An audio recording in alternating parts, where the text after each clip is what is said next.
उत्तर प्रदेश की सियासत में सपा प्रमुख अखिलेश यादव का सियासी संकट गहराता जा रहा है। एक तरफ सहयोगी दल सपा से दूर हो रहे हैं तो दूसरी तरफ मुस्लिम संगठन भी अब उनके खिलाफ खड़े हो रहे हैं। महान दल के बाद सुभाषपा प्रमुख ओम प्रकाश राजभर का भी सपा से गठबंधन टूट गया है।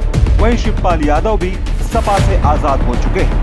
ऐसे में दरगाह आला हजरत से जुड़े मुस्लिम संगठन ऑल इंडिया तंजीम उलेमाए इस्लाम ने भी अखिलेश यादव के खिलाफ खुलकर राजभर के साथ देने का ऐलान कर दिया है। ऐसे में 2024 चुनाव से पहले ही सपा और अखिलेश यादव की चिंताएं बढ़ती जा रही हैं और आगे की सियासी राह लगातार पथरीली हो रही है। सपा के 3 सहयोगी दल अलग हुए। यूपी चुनाव के बाद से ही सपा संगठन में बड़ी दरार बढ़ती जा रही है। सपा के साथ मिलकर विधानसभा चुनाव लड़ने वाले महान दल के अध्यक्ष केशव देव मौर्य अलग हो चुके हैं। वहीं सपा के पत्र आने के बाद शिवपाल सिंह यादव और ओम प्रकाश राजभर की अखिलेश यादव से सियासी दोस्ती टूट गई है। राजभर ने कहा है कि सपा से गठबंधन टूट चुका है। अखिलेश यादव अपने चाचा शिवपाल और भाभी अपर्णा यादव तक को नहीं संभाल पाए। अखिलेश अगर अपने परिवार को नहीं संभाल पा रहे हैं तो हमें कहां से संभालेंगे। वो अपने सामने किसी की नहीं सुनते हैं। 2022 के विधानसभा चुनाव में अखिलेश यादव ने जाति आधार वाले जिन छोटे छोटे दलों को साथ लेकर बीजेपी को कड़ी टक्कर देने में सफल रहे थे, वो अब एक एक कर सपा से दूर हो रहे हैं।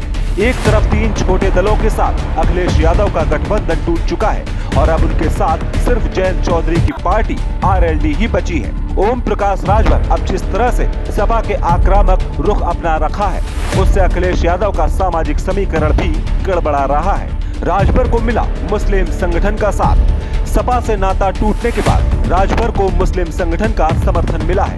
बरेली की दरगाह आला हजरत से जुड़े संगठन ऑल इंडिया तंजीम उलेमाए इस्लाम ने सपा से गठबंधन तोड़ने को लेकर ओम प्रकाश राजभर को सपोर्ट किया है। संगठन के महासचिव शहाबुद्दीन रिजवी बरेलवी ने राजभर को अपना समर्थन देते हुए कहा कि सपा के खिलाफ यूपी भर में आंदोलन चलाएं, जिसमें हम पूरा सहयोग करेंगे। इतना ही नहीं, मौलाना ने आजम खान पर परिवारवाद का भी आरोप लगाया और कहा कि वो मुस्लिम समाज के बात नहीं करते हैं, जिससे मुसलमानों पर उनका प्रभाव खत्म हो चुका है। सपा के खिलाफ अभियान चलाने की सलाह। मौलाना ने ओम प्रकाश राजभर को सलाह दी है कि जितनी जल्दी हो सके सपा के खिलाफ आंदोलन चलाने का ऐलान करें।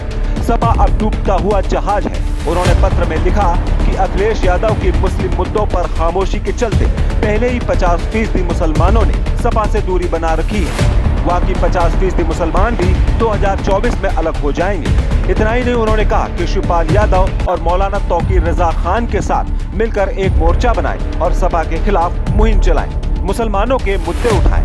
मुसलमान आपके साथ खड़ा नजर आएगा। बता दें कि आजमगढ़ और रामपुर उपचुनाव में सपा जिस तरह से अपने गढ़ में हारी है और दोनों सीटें गंवाई हैं, सपा के लिए सीट सिर्फ सामाजिक समीकरण के लिहाज से काफी मजबूत नहीं मानी जाती, बल्कि पार्टी की जीत के परंपरागत फॉर्मूले MY मुस्लिम यादव के भी प्रतीक रहे हैं। ऐसे में उपचुनाव के नतीजे से एक बात तो साफ है कि मुसलमानों और यादवों पर सपा और अखिलेश यादव की पकड़ कमजोर हो रही है। बीजेपी ने सपा के MY फैक्टर को तार-तार कर दिया है। अखिलेश की बढ़ेगी सियासी चिंता।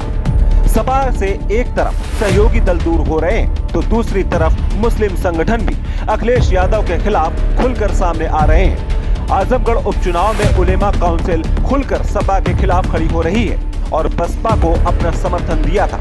वहीं अब दरगाह आला हजरत से जुड़े ऑल इंडिया तंजीमा उलेमाए इस्लाम के सपा के खिलाफ खुलकर राजभर का साथ देने का ऐलान किया है। ऐसे में पूर्वांचल से लेकर पश्चिम यूपी तक सपा का सियासी समीकरण बिगड़ने की चिंता खड़ी हो गई है। बता दें कि 2022 विधानसभा चुनाव में अखिलेश यादव राजभर की जोड़ी ने पूर्वांचल के कई जिलों में बीजेपी मात ही नहीं बल्कि खाता तक नहीं खुलने दिया था। ऐसे में ओपी राजभर का सपा गठबंधन से अलग होने का सबसे ज्यादा असर पूर्वांचल के इलाकों में पड़ेगा। आजमगढ़, मऊ, गाजीपुर, जौनपुर, अंबेडकर नगर, बलिया, वाराणसी और चंदौली में राजभर की पकड़ मानी जाती है और अब सपा के लिए इन जिलों में राजभर के बिना जीत दर्ज करना आसान नहीं होगा।